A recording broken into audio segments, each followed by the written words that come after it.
And today's new reading is the 28th reading, 28th talk in this collection, and this is entitled here Tranquility and Insight. And this was originally published in the book A Taste of Freedom, originally translated by Puriso, and this is from an informal talk given in the northeastern dialect, taken from an unidentified tape, and it was published in Taste of Freedom under the title On Meditation. Tranquility and Insight. To calm the mind means to find the right balance. If you try to force your mind too much, it goes too far. If you don't try enough, it doesn't get there. It misses the point of balance. Normally the mind isn't still, it's moving all the time. We must make an effort to strengthen the mind. Make the mind strong, and making the body strong are not the same. To make the body strong, we have to exercise it, to push it. But to make the mind strong means to make it peaceful, not to go thinking of this and that.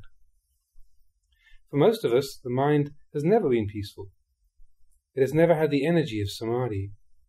So we must establish it within a boundary. We sit in meditation, staying with the one who knows. If we force our breath to be too long or too short, we're not balanced.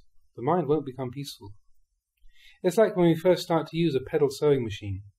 At first, we just practice pedaling the machine to get our coordination right, before we actually sew anything. Following the breath is similar. We don't get concerned over how long or short, weak or strong it is. We just note it. We simply let it be, following the natural breathing. When our breathing is balanced, we take it as our meditation object.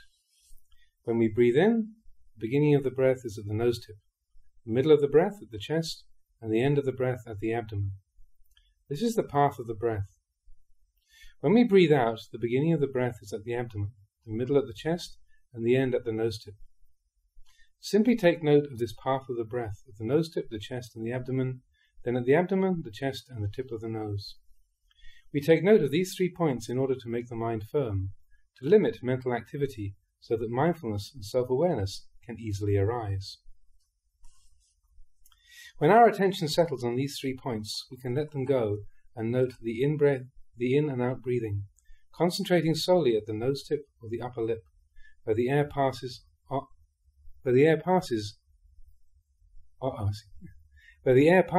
on its in and out passage. We don't have to follow the breath, we just establish mindfulness in front of us at the nose tip and note the breath at this one point, entering, leaving, entering, leaving. There's no need to think of anything special. Just concentrate on this simple task for now, having continuous presence of mind. There's nothing more to do, just breathe in and breathe out. Soon the mind becomes peaceful, the breath refined. The mind and body become light. This is the right state for the work of meditation. When sitting in meditation, the mind becomes refined, but we should try to be aware, to know whatever state it's in. Mental activity is there together with tranquility. There is vitakka.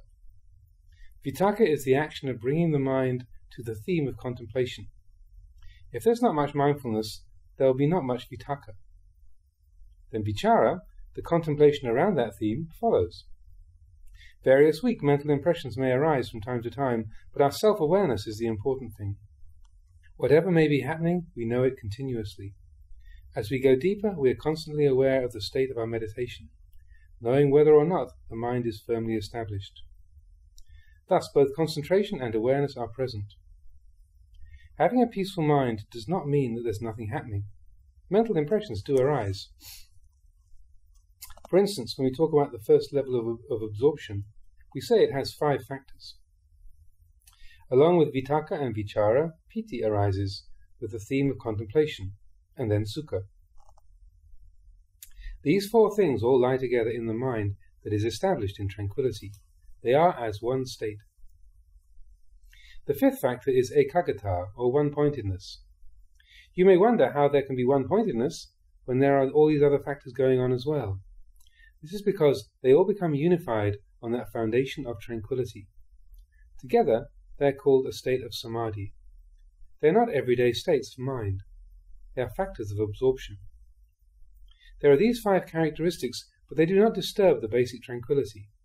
There is vitakka, but it doesn't disturb the mind. Vichara, rapture and happiness arise, but do not disturb the mind. The mind is therefore as one with these factors. The first level of absorption is like this.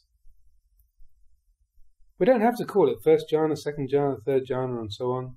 Let's just call it a peaceful mind. As the mind becomes progressively calmer, it will dispense with vitakka and vichara, leaving only rapture and happiness. Why does the mind discard vitakka and vichara? This is because as the mind becomes more refined, the activities of vitakka and vichara are too coarse to remain. At this stage, as the mind leaves off vitakka and vichara, feelings of great rapture can arise. Tears may gush out.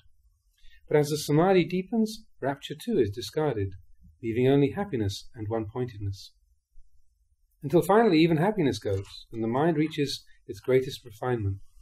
There is only equanimity and one-pointedness. All else has been left behind. The mind stands unmoving. Once the mind is peaceful, this can happen. You don't have to think a lot about it. It just happens by itself when the causal factors are ripe. This is called the energy of a peaceful mind. In this state, the mind is not drowsy. The 5 hindrances, sense desire, aversion, restlessness, dullness and doubt have all fled.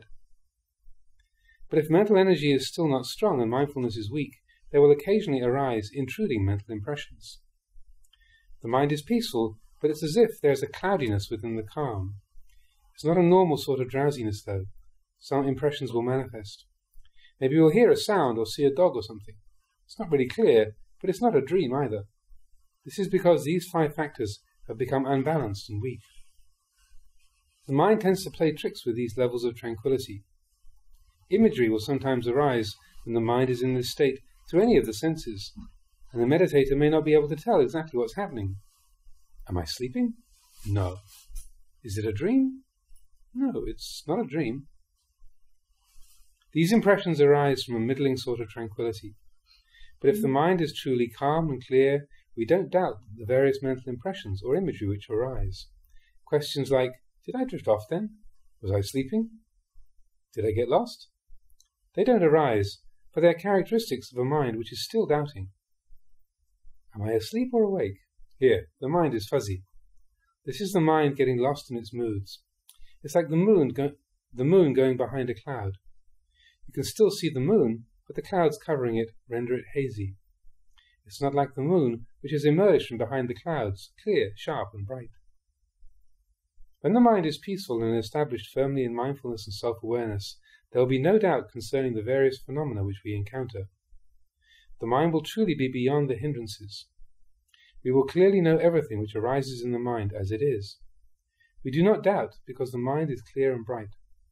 The mind which reaches samadhi is like this. Some people find it hard to enter samadhi because they don't have the right tendencies. There is samadhi, but it's not strong or firm.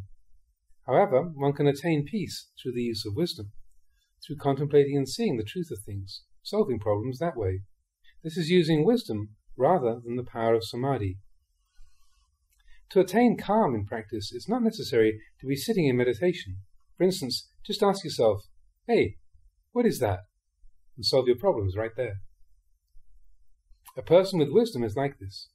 Perhaps he can't really attain high levels of samadhi, although there must be some concentration, just enough to cultivate wisdom. It's like the difference between farming rice and farming corn. One can depend on rice more than corn for one's livelihood.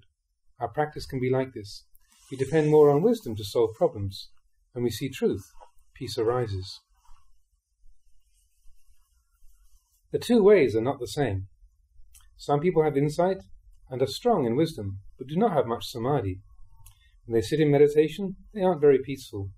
They tend to think a lot, contemplating this and that, until eventually they contemplate happiness and suffering and see the truth of them. Some incline more towards this than samadhi. Whether standing, walking, sitting, or lying, enlightenment of the Dhamma can take place. Through seeing, through relinquishing, they attain peace. They attain peace through knowing the truth, through going beyond doubt, because they've seen it for themselves. Other people have only little wisdom, but their samadhi is very strong. They can enter very deep samadhi quickly, But not having much wisdom, they cannot catch their defilements. They don't know them. They can't solve their problems. But regardless of whichever approach we use, we must do away with wrong thinking, leaving only right view. We must get rid of confusion, leaving only peace. Either way, we end up at the same place. There are these two sides to practice, but these two things, calm and insight, go together. We can't do away with either of them. They must go together. That which looks over the various factors which arise in meditation is sati, mindfulness. This sati is a condition which, through practice, can help other factors to arise. Sati is life. Whenever we don't have sati, when we are heedless, it's as if we're dead. If we have no sati, then our speech and actions have no meaning. Sati is simply recollection. It's a cause for the arising of self-awareness and wisdom. Whatever virtues we have cultivated are imperfect if they are lacking in sati. Sati is that which watches over us while standing, walking, sitting and lying. Even when we are no longer in samadhi, sati should be present throughout. Whatever we do, we take care. A sense of shame, that is a wholesome sense of shame based on knowledge of cause and effect, rather than emotional guilt. A sense of shame will arise. We will feel ashamed about the things that we do which aren't correct. As shame increases, our collectedness will increase as well. When collectedness increases, heedlessness will disappear. Even if we don't sit in meditation, these factors will be present in the mind. And this arises because of cultivating sati. Develop sati. This is the quality which looks over the work that we're doing in the present. It has real value.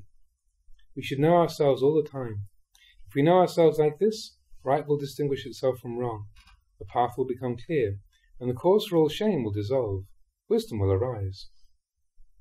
We can bring the practice all together as morality, concentration and wisdom. To be collected, to be controlled, this is morality. The firm establishment of the mind within that control is concentration. Complete overall knowledge within the activity in which we are engaged is wisdom. The practice in brief is just morality, concentration and wisdom. Or, in other words, the path. There is no other way.